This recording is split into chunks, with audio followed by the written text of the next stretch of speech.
Hi, and welcome back to the channel. We are continuing Avatar: The Last Airbender. This is Season 1, Episode 4, and it is titled The Warriors of Kyoshi.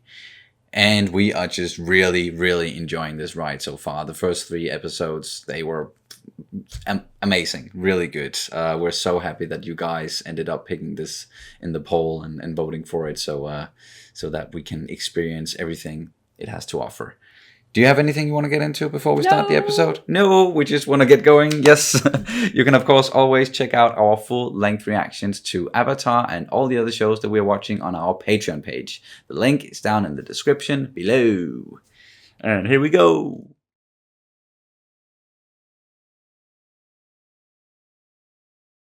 It seems like a lot went down in this episode. Yeah. Like they came to this island, Kyoshi, met the warriors there, and why the island is named Kyoshi. We found out it was because of the Avatar Kyoshi.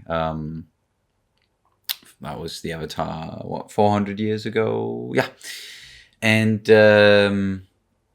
yeah, and then they just spent some time there and ended up having to leave, unfortunately, again, because of the Fire Nation showing up and everything. But I think it's just, once again, a really great episode, and then some good themes in this one, some good stuff for definitely for children when you're talking about, because it is, I guess, technically a children's series, even though people are telling us all the time this is not a kid show, and we know it's gonna get more mature and more serious down the line as well.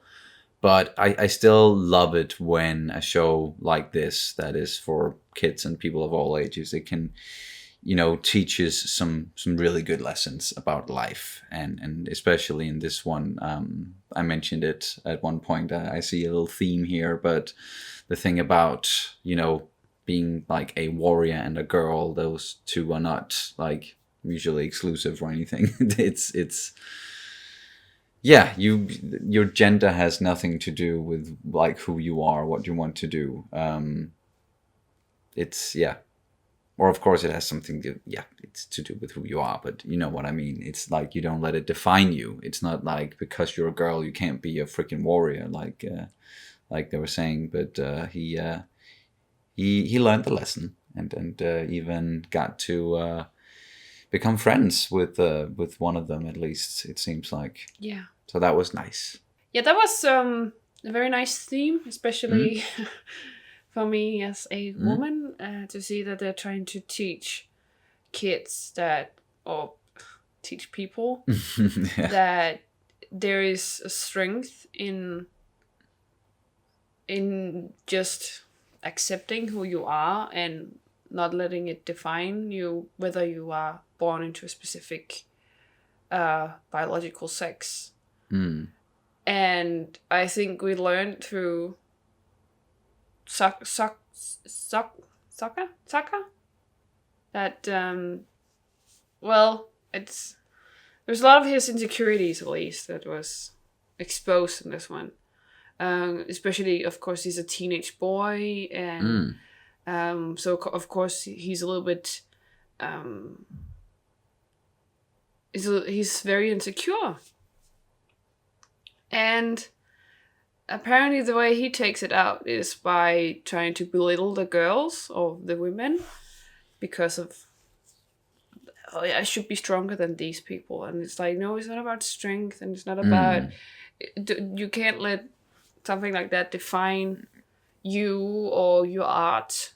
And this is like martial art, for example. Yeah, and just the notion that, I guess you call it toxic masculinity, where like you can't let yourself be beaten by a girl or being beat by a girl in anything that somehow makes you lesser, or that whole thing is just ridiculous and toxic, and it kind of destructive as well for people growing up, putting boundaries on them like that you have to,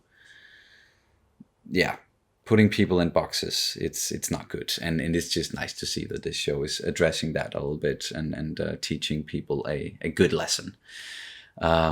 Yeah. And then we also had this very, very scary sea monster, the Unagi. Yeah. In Japanese, unagi means eel. Yeah. So I guess that was fitting because this was like a dragon eel or something like that spewed water. Yes, yes. I guess, yeah, that's a pretty good description of that whole thing. And Aang was able to even then use it to their advantage towards the end, where they unfortunately had to leave the island, and I think that was also like a good way to show like even like of course we would like to show you that these people would be able to fight them back, and they would maybe repel the Fire Nation and everything, and Aang, and that they could help them restore peace and everything to this island. But in this situation, it was just better for them to run, and more realistic as well. Like that is how you make certain that they are like that you can help them in a way, and that you try to draw the danger away from the island. And I think that was just it made a lot of sense. And then the fact that they were able to still help a little bit when they left with the Unagi, then that was just a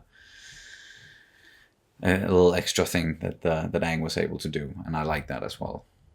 Yeah, and we also had Aang showing off a bit of his, I wouldn't say insecurities, but at least he really wants attention, but he mainly wants the attention from Katara.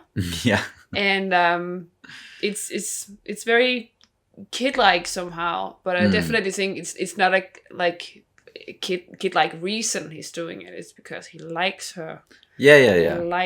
Likes her. Yeah. And then, well, you could also that he's kind of dealing with it like a kid, where he's just trying to make her jealous and trying to get her attention by doing cool stuff all the time that might just, it's not really cool stuff. A lot of it is just stupid and reckless, and it's what boys do a lot of the time, or it's like cliche what boys do to get the attention of girls kind of deal. So they also brought a little bit of that in there, because that is also like very real, even though we were saying like with the whole gender roles and everything, but it is something that a lot of people can probably recognize from being when they were kids and trying to get the attention of the opposite sex, and then they Yeah, I don't know much about that. So. Oh, fair enough. But do you have anything else you want to add to this one? Nope. Alrighty, then that's going to do it for this reaction and review of Avatar: The Last Airbender. As always, thank you guys so much for watching, and we will see you very soon. Bye! Bye!